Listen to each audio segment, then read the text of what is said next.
Here's what you need to know about a royal palace before anything else. The walls are not what holds it together. The guards are not what holds it together. The thing that holds a palace together is paper. Every loaf of bread that comes through the kitchen door has a line written about it in a book. Every visitor, every delivery, every key, every lamp oil barrel, every guard who walks on, and every guard who walks off. All of it lives in ink before it lives in the world. In this place, the paper is the truth and the paper is the law. If a thing is written, it happened. If a thing is not written, it never happened. No matter how many people saw it with their own eyes. My name is Tomas. I was 19 years old that winter, and I was a records clerk in the basement office of the East Wing.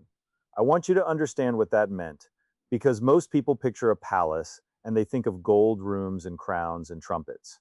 They do not think of a cold stone room 2 floors under the ground with a low ceiling and a smell of damp paper and candle smoke, where a boy sits at a long desk copying numbers from one book into another book until his hand cramps. That was my world. I had been there 1 year. I was good at it, which is a sad thing to be good at, and I was very afraid of doing it wrong. There was one rule above every other rule in that office, and the head clerk said it to me on my first morning. He did not say it like advice. He said it like a man telling a child not to put his hand in a fire. He said, "The record is never wrong. If the record and the world disagree, the world is wrong, and you write what the record says, and you keep your opinion behind your teeth." I nodded the way you nod at things you do not understand yet. I understood it later. I understood it that winter, in fact, more completely than I ever wanted to. The reason that winter mattered, the reason I'm telling you any of this, came down the basement stairs on a gray morning in the shape of a folded letter. The head clerk read it standing up. I watched his face go still in a way I had not seen before. He set the letter down on the desk very carefully. The way you set down something you're afraid will break, or the way you set down something that is already broken and you do not want to hear the pieces move. Then he told us a royal audit was coming, not a count, not an inspection, an audit. They would arrive in 9 days. They would open every book in the palace and lay it against every other book.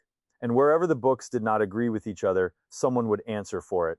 And the way one answered for it in that palace was usually by not working there anymore. I should tell you about the drawer now, because the drawer matters, and because if I wait until later, you will think I'm inventing it to be clever. In the corner of our office stood a tall cabinet of filing drawers, 14 of them stacked floor to ceiling. 13 of those drawers slid open like silk.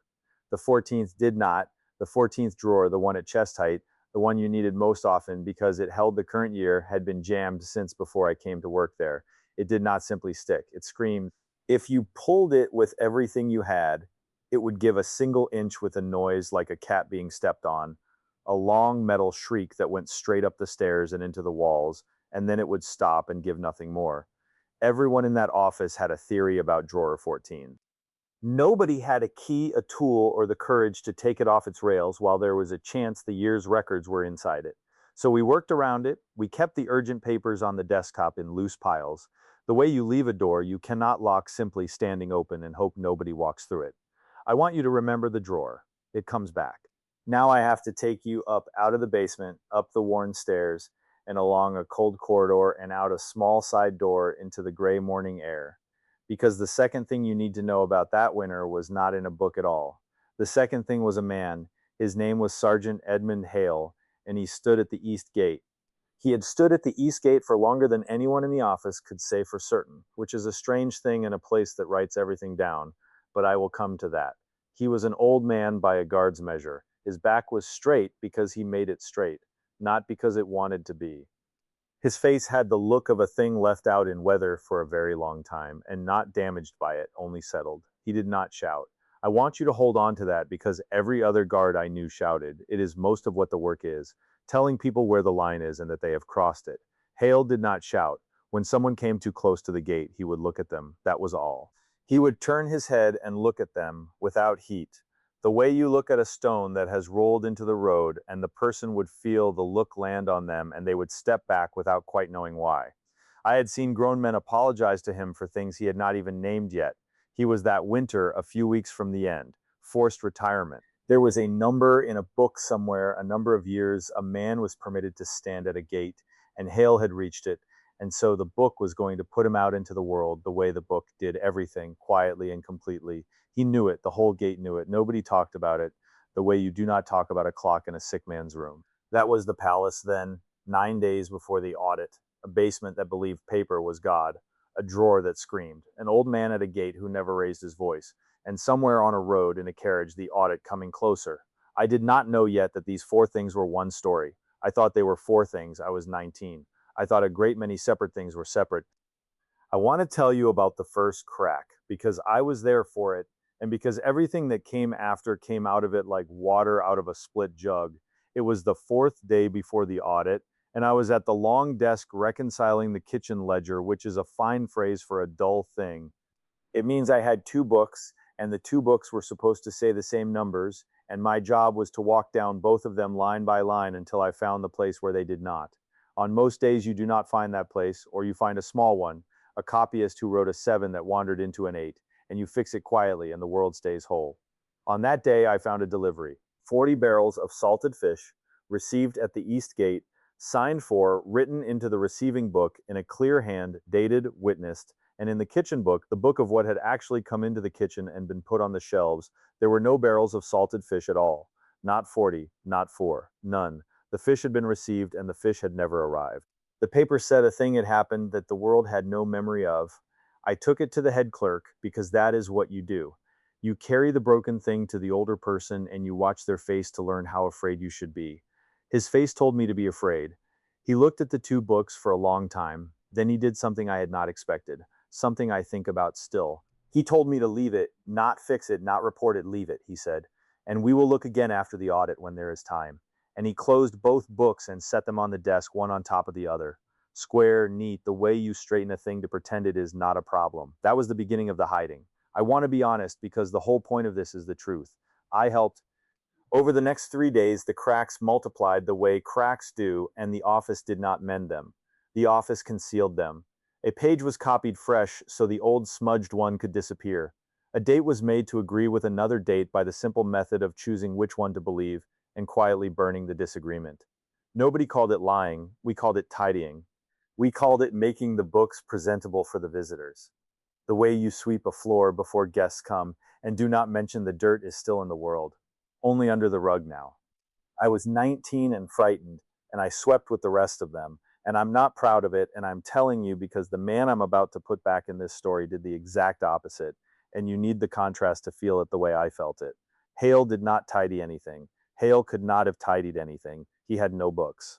But the same crack ran through the gate that ran through the basement, and I saw how he met it.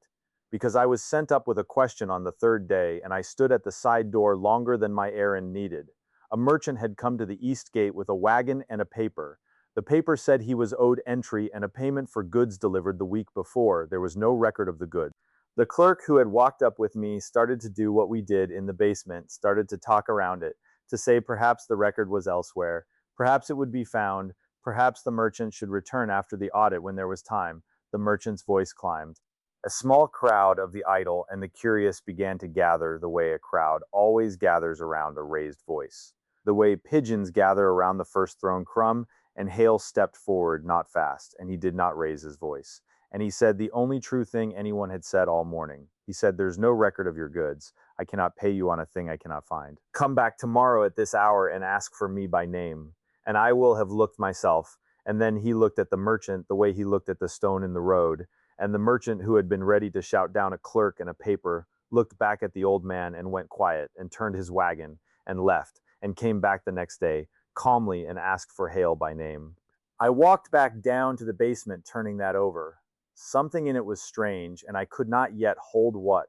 It took me until the bottom of the stairs to find it, and when I found it, I stopped on the last step with the cold coming up through the stone into my boots. Everyone in that yard had a paper. The merchant had a paper, the clerk had the authority of all the papers behind him, and not one of them had been believed. The thing the merchant had finally trusted, the thing that had actually moved him, was not written anywhere. It was a man's name and a man's word. The paper had said one thing and the world had not believed it, and into the space where the paper had failed, a person had stepped and the person had held. I did not have language for it yet. I only had the feeling the way you feel a draft before you find the gap it comes through.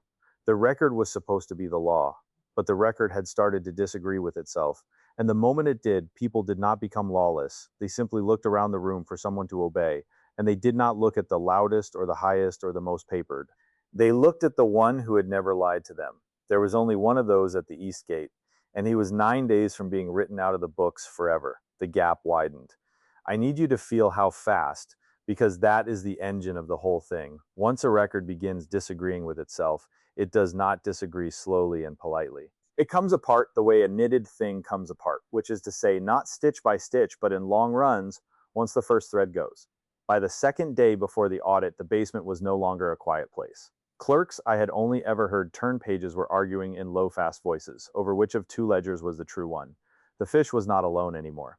A shipment of lamp oil existed in one book and not another. Two guards were recorded as having stood the same watch at the same gate at the same hour, which is not possible. And yet there it was, signed in two confident hands. A storeroom had been counted twice by two men who got two different answers, and both answers were now written down, glaring at each other across the same page. The head clerk had stopped saying we would look at it after the audit. He had stopped saying much at all. He sat at his end of the desk with his hands flat on a closed book like a man holding a lid down on something, and here's the part I have turned over the most in all the years since. The administrator of the East Wing, the man whose entire office and title and dignity rested on the books being true, became in those 2 days almost invisible. Not because anyone removed him, because the moment the books could not be trusted, his authority had nothing left to stand on. He could give an order and a clerk would carry it out, and then quietly walk up the stairs and ask Hale at the gate whether the order had been a sensible one. The way you take a second opinion from the only doctor who has never lied to you. The administrator's power had been borrowed from the paper the whole time. None of us had seen that while the paper held. We saw it the instant the paper failed. His power drained out through the cracks, and it did not vanish. Power never vanishes. It only moves. It pooled of all the unlikely places. At a cold gate around an old man who had never asked for any of it and did not seem to want it now. I started finding reasons to go up. I will admit that plainly. My errands grew. I would carry a question to the gate that a younger boy could have carried, because I wanted to stand at the side door and watch how he did it. And what he did was nothing. That was the whole secret, and it drove me half mad trying to learn it, because it could not be learned. It could only be been. He stood, he told the truth in short, flat sentences. When a thing could not be answered, he said it could not be answered and gave a time he would have looked into it. And then this is the part the clerks could not do. He did look into it, and he was there at the time he had named. People could set their feet on that. In a season when the floor of the whole palace had turned to water, he was a stone you could stand on, and the entire staff, without one of them ever saying it out loud, had begun to stand on him. The drawer chose this season to make its worst contribution. I have to tell you about it, and I have to tell you honestly, because it would be easy to leave it out and keep the story dignified. But the truth of that office included the drawer, the way the truth of a man includes his bad knee. On the morning before the audit, the head clerk needed a single page. Not a book, one page, a register of gate watch assignments for the current year. The document that would prove which guard had truly stood which watch and untangle the impossible knot of the two men at one gate. There was only one place the current year's register could be. It was in drawer 14. The drawer that screamed, I will not pretend it was not also in a terrible way. Funny. The head clerk approached that cabinet the way a man approaches a horse that has thrown him before. He took the handle in both hands. He set his feet. The whole office went quiet and turned to watch the way a room turns to watch a man about to do something everyone knows is a bad idea. He pulled. The drawer gave its 1 inch and its one long shriek, that cat underfoot, nail on slate scream that went up the stairwell. And I learned later, all the way along the corridor and out the side door into the open air where it reached. Of all the ears in the palace, Hale's, the head clerk pulled again. Nothing. He pulled a third time with his whole body and his face the color of a beet. And the drawer gave not one further hair, and through the 2-inch gap we could all see it, the edge of the register, the very document sitting in there in the dark, near enough to see and not near enough to take. The most important page in the palace, the day before the audit, locked inside a drawer by nothing more than rust and rails and the long patient malice of objects. The head clerk let go of the handle and stood there breathing, and nobody laughed, because it was too true to be funny yet, and that is usually the line between a thing being funny later and not now. I want to give you one warm moment here, because the cold was unbroken for a long time, and a true story needs the warm parts or you stop believing it. That same afternoon, a girl from the kitchens came down our stairs by mistake, lost, looking for the steward's office, and she was crying. She was perhaps 14. Her name was Annie. She had broken a serving dish, a particular dish that was apparently written in some book as belonging to some room, and in a palace where the paper is the law, a broken dish is not a broken dish, it is a discrepancy. And she had heard the word audit said over her by frightened adults until she believed it was going to swallow her. She had come down looking for someone to confess to. The clerks did not know what to do with a crying child. Clerks are not built for it. So somebody, and I am a little ashamed it was not me, walked her up to the gate, because by then walking a problem up to the gate had become simply what you did with a problem you could not solve. I followed. I always followed by then. And I watched Sergeant Hale come down off his exact spot, which I had never once seen him leave for anyone, and crouch down so that his weathered face was level with the face of a 14-year-old kitchen girl. And I heard him say to her, in the same flat, short way he said everything, that a broken plate was a broken plate, that he would write a line himself saying he had seen it broken, and that it was an accident and not her fault, and that his line would be true, and that a true line was worth more than a frightened one, and he did. He took a stub of pencil and a scrap from his own pocket, and he wrote it, and he signed it, and he gave it to her, and she held it like it was made of something other than paper, and she stopped crying. It was the smallest document produced in that palace that whole week. I have come to think it was the only honest one. Then the audit arrived, and it arrived early, which was the first thing it did and the first thing that frightened everyone, because arriving early is what a thing does when it does not want you to have finished sweeping. It came in the shape of one woman. I do not know what the office had pictured, a column of officials, a wagon of clerks, but what came through the east gate on the morning we thought we still had a day left was a single carriage and a single person. And her name was Inspector Rosalind Vane. She was not loud. I had braced for loud. She was the opposite of loud, and that was far worse. She was a spare, upright woman of middle age, with a voice she never lifted above the level of an ordinary sentence. And she did not need to lift it because everyone in the room was already leaning in to catch it. The way a quiet voice makes a loud room go silent so as not to miss the knife. She did not ask where the books were. She seemed already to know. She sat up, not in the grand office they had prepared for her, but at the end of our long basement desk in the cold among the damp and the candle smoke, which I did not understand at the time and understand completely now. She wanted to sit where the truth was kept, not where the welcome was arranged. She began and she was methodical, the way weather is methodical. She did not hunt for the dramatic discrepancies first. She started at the smallest things and walked inward. And within half a day she had found every place we had tidied, because a tidied place looks different from an untouched place to anyone who has spent a life looking. The way a patch of swept floor is the cleanest part, and therefore the most suspicious. She would lay one book against another. She would put a single finger on a line. She would say in her ordinary voice who wrote this, and whoever had written it would have to say. And then that person would, by the end of the day, be gone, not shouted at, not dragged, simply told their service was concluded and their name would be written out, which in that palace was the whole of what it meant to be destroyed. It happened to the clerk who had recopied the fish page. It happened by the second morning to the head clerk himself, who stood up from his end of the desk where he had sat for 30 years and put on his coat and went up the stairs and did not come back. And the worst of it was how little noise it made. The paper had eaten its own priests. I was sure I was next. I had swept too. I sat at my place and did my work with my hands shaking, and I waited for the ordinary voice to say my name, and it did not. And the not saying was its own kind of terror, because I could not tell if I had been spared or merely not yet reached.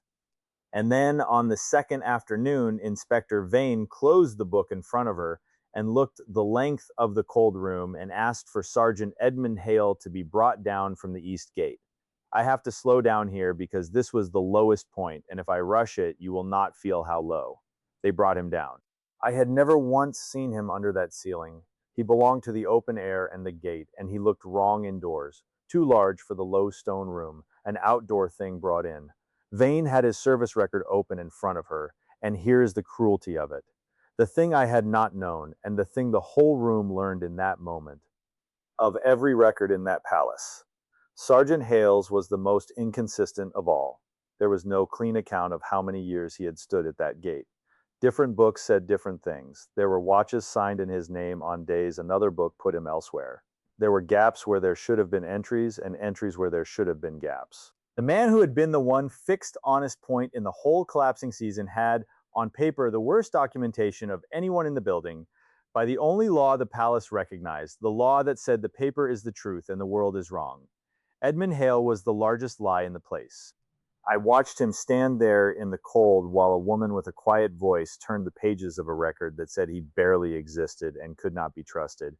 And I thought with a sick certainty that I was watching the end of him and that it would be quiet, the way everything there was quiet, and that quiet was the most violent thing I had ever learned. He did not defend himself. Of course he did not. He had never in my sight said more words than a thing needed, and he did not start now. He stood, and he let her turn the pages, and he waited the way he waited at the gate, as though the outcome were weather, and weather is not argued with. And then the story turned, and it turned on a single question, and the question was not the one any of us had been braced for.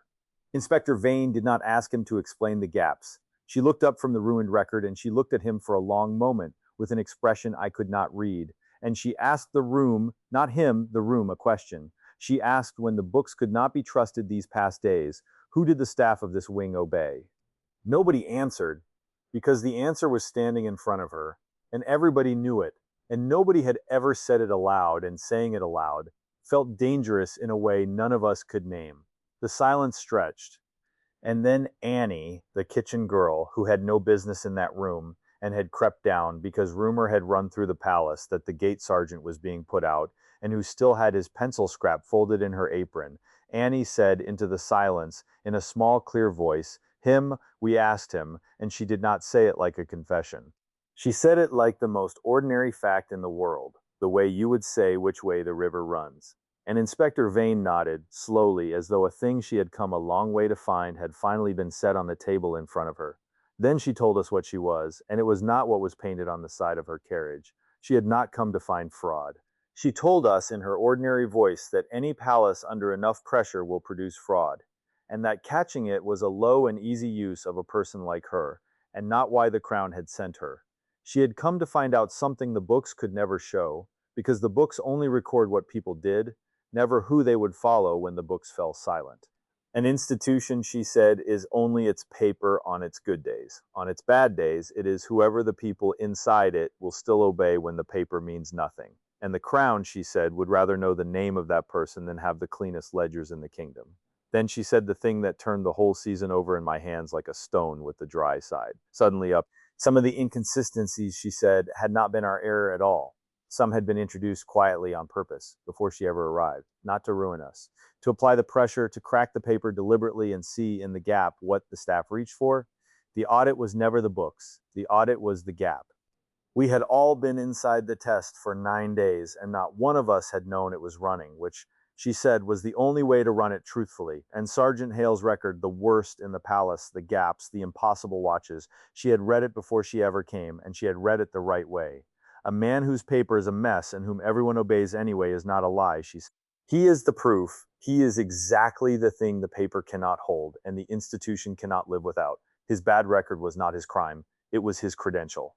The clean records belonged to people who lived inside the paper.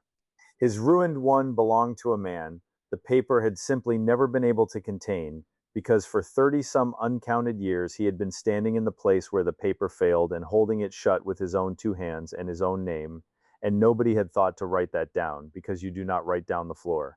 I will not dress up what I felt standing on that last cold. I had spent a year being taught that the record is never wrong and the world is wrong, and you keep your opinion behind your teeth. And a woman from the Crown had just stood in our basement and said the opposite into the open air, that the world is the truth and the record is only its servant, and on the day the servant fails, you had better have a person, not a page, and you had better know which person, because by then it is too late to find out.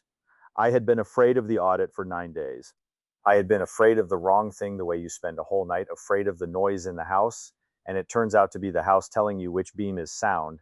Here is how it ended, and it did not end with a trumpet, because the true ones rarely do, and a story that ends in a trumpet should always be checked twice. Inspector Vane did not promote Sergeant Hale. There was no ceremony, no ribbon, no higher gate. To have rewarded him with rank would have been to misunderstand him exactly as completely as the bad record had, and she had not come all that way to misunderstand him at the end. What she did instead was simpler, and I have come to think, far larger. The audit's findings had to be corrected, and the corrected account had to be closed with a signature. And the signature on a corrected royal record is not a small thing. It is the palace saying, "This now is the truth, stand on it." She did not sign it with her own name alone, though she could have, and her name carried the crown. She required a second name beside hers. She required the name of the one person in the wing whose word the entire staff already trusted more than they trusted the paper, because she said a corrected record that the people inside the building do not believe is just a cleaner lie, and she had not come to make a cleaner lie. The whole staff, asked plainly, gave one name without hesitating, the way Annie had given it. And so the truest document that Palace produced that year was closed with two names at the bottom of it, an inspector of the crown and an old gate sergeant whose own paperwork was the worst in the building. I have seen a great many seals and signatures since. I have never seen authority sit so plainly where it actually belonged. And the drawer, I promised you the drawer would come back, and I keep my promises now, having watched a man teach me what they are worth. When the corrected register had to be filed, it had to go into drawer 14, and drawer 14 still screamed and still would not open, and the corrected truth of the whole palace could not be put away because of rust and rails and the patience of an object. The remaining clerks gathered, plans were made, tools were sent for, and Sergeant Hale, who was watching from the bottom of the stairs, because for once someone had thought to ask him to stay, walked over without being asked, and looked at the drawer the way he looked at everything, without heat, the way you look at a stone in the road. He did not yank it the way every frightened man before him had yanked it. He set one hand flat on the front of it, leaned his shoulder in slow and even and steady, the exact slow, even steadiness he had brought to the gate for 30 uncounted years, and the drawer made one last short complaint, lower than its old scream, almost a sigh, and gave not an inch the whole way, and rolled fully open as though it had only ever been waiting to be approached by someone who was not afraid of it. The room laughed then, finally. It was funny at last because it was over, and that is the line, that is exactly the line between a thing being funny later and not now. He had a few more weeks at the gate in the end. Inspector Vane did not strike the retirement number from the books. She was not a woman who pretended the world had no rules, only one who knew which rules were the floor and which were the furniture. But the season was his, and he stood it out, and the morning he left the East Gate for the last time there was no parade, because he would not have stood for a parade. And somewhere in a corridor, Annie watched him go with a pencil scrap still folded in her apron a year after a plate had broken. He chose his own successor. That part was allowed. And it was the only reward he ever took, and he did not take it for himself. He came down the basement stairs one last time into the cold and the damp and the candle smoke, and he looked the length of the long desk, and he stopped at a 19-year-old clerk who had spent a whole season finding reasons to climb the stairs and watch an old man stand at a gate and learn a thing that could not be taught and could only be been. He did not make a speech. He had never in my hearing said more words than a thing needed, and he did not start at the end. He said the gate would need someone who would tell people the truth in short sentences and then be there at the hour he said he would be there. That was all he said. Then he looked at me the way he looked at the stone in the road, and for the first time in a year of being looked at by him, I did not step back. I stayed exactly where I was, which I have come to understand was the only correct answer and the only one he was waiting for. So that is the story, and I will tell you the one thing I carried out of it, because a true story should leave you holding one thing and not a basket full, and a story that hands you a basket is usually selling you the basket. They had taught me on my first morning that the record is the law and the world is wrong, and you keep your opinion behind your teeth. I learned that winter that this is true only on the good days, and that the good days are not the ones that matter. A palace, a kingdom, a household, any place where people gather and depend on one another. It is its paper while the paper holds.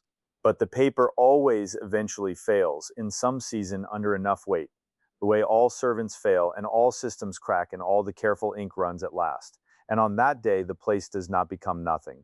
It becomes whoever the people in it will still walk up the stairs and stand in front of and obey. Not because a book says they must, but because that person has never once made the cost of trusting them anything they could not afford.